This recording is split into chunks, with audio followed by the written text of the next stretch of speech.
Knesset member Tamar Zandberg of the Meretz Party, thank you for joining us on The Candidates. Hi, thank you. Your party has been consistently pro-gay rights. Do you take issue with people who accuse Israel of pinkwashing the occupation? I think if you look at our government, especially the Minister of Foreign Affairs, you could definitely see that. You know, we are the ones fighting against the occupation and pro-gay rights for decades in an effort to make this place a better place for everybody.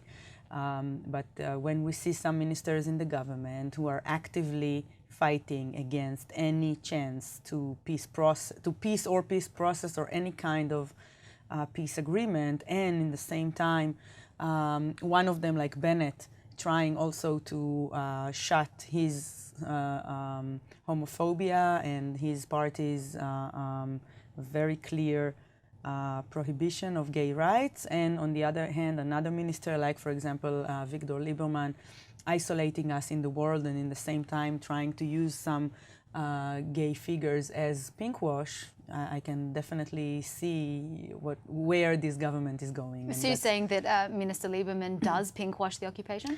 I think when you take singers, actors, very high-profile gay community people, and try to send them as ambassadors, and in the same time here try to prevent any kind of gay rights, you know, one can wonder where is this going.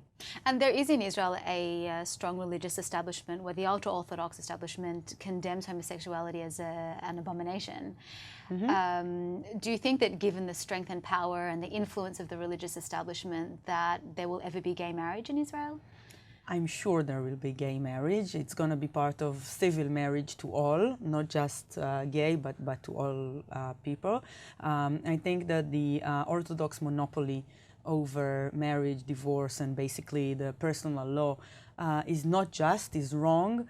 It's part of a very, very specific, historic, political compromise that was done decades ago, and it has no place today. And I'm sure that the growing protest in the gay rights issue, especially in these elections, you can see it very, very clearly, is another step to the right direction.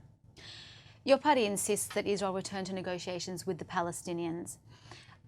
Fatah conditions a peace deal on the right of return of 6.5 million Palestinian refugees. Do you think that Israel should honor the right of return in a peace deal? I think that this subject, among others, is already on its way to be settled and be agreed upon by both parties, Israeli and Palestinian. You can see it very clearly in the Geneva Accord, for example, and the same principle is with us from the Oslo Accord and to many other, the Clinton Initiative and others. The phrasing is a just and agreed upon solution, which is very commonly being interpreted as a symbolic recognition in the wrongdoing, and of course no right of return to the state of Israel itself, but refugee immigration to the future Palestinian state. Okay, so you're saying that the right of return is in terms of moving back to Israeli towns and villages? To a Palestinian, you know, yes. The President Abbas had said in a very famous interview that was quoted all over the world that he came from Tzfat, Zefad, and he has no plans to go back there, and he understands, of course, the reality, and I think this is a principle that is very consistent in all the talks and agreed principles that is with us for 20 years. There is no real question about that. Okay. Fatah also conditions a peace deal on returning to the 1967 borders. Now, would you say that as part of that agreement, Israel should return the Western Wall and the Jewish Quarter of Jerusalem, which will be on the Green Line?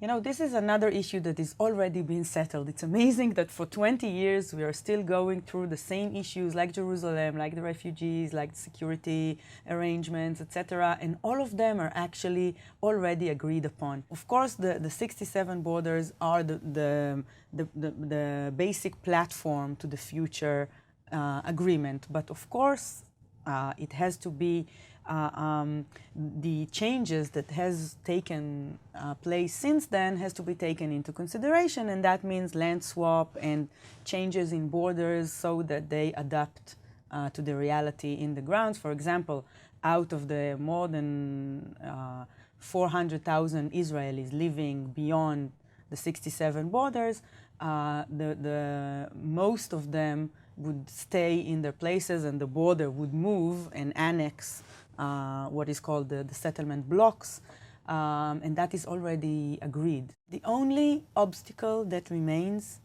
and the only one that the Israeli government refuses to solve, is the settlements. And I don't mean the settlements blocks, where most Israelis over the Green Line live. I mean the settlements that will have to be evacuated in order to make the reality possible for an agreement. Do you think the Israeli public has lost faith in the peace process?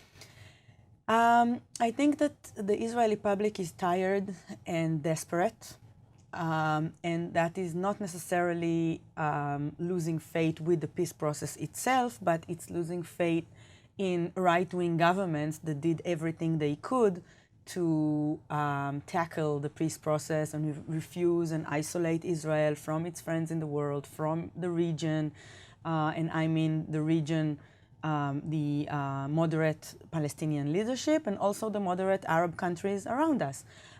So I think if you look at the polls, you see something very, very interesting. A large majority of Israeli public support the peace process, but is very, people don't believe. And I think this is a result of long years of right-wing governments that made an active effort to convince the people to lose faith. And I think it's easier than you think to convince them otherwise. In a 2014 report, Israel was ranked second last in the world for wage equality between men and women. Would you sit in a Knesset where women were paid less than their male colleagues? Well, first of all, I do sit right now in the Knesset where this is a reality. And of course, if everything was equal and everything was good, we didn't have to fight. This is one of the major struggles that we still have to improve in our way to gender equality as a whole. What is Meretz doing to close the gender gap? I think, first of all, the Meretz effort to all gender issues is unquestionable. You know, we are there for years. It was the feminist movement who founded Meretz, actually, with the late Shulamit Aloni, the legendary founder and leader of Meretz. And since then, you know, Zehava Galon, her successor, and us, we are very proud to take an active part, not only in the wage gap, but in all other gender issues, especially poorer women, women from minorities, and other women who are hurt from the Orthodox monopoly and other institutional forces that naturally see us as their address. You are very politically active in Tel Aviv and obviously care deeply about the city. On a personal level, what is it that you love most about Tel Aviv? The easy answer would be the beach, but I love the streets. You know, the urban setting and the fact that you can walk and find anything there and meet people. You know, people say that the city is like a very urban and very, very lonely sometimes and dense place. I think that you can find the most warm and lovely communities in the city where you step out of your house and you meet your neighbors in the street and the parents of the other children at school and say hello to each other. And I think this is the most fun thing about the city and why people like to live in city centers so much. Yeah. Tamar Zandberg, thank you once again for joining us on The Candidates. Thank you. It's been a pleasure having you. Thank you. I'm Aimee Amiga and you're on Haaretz.com.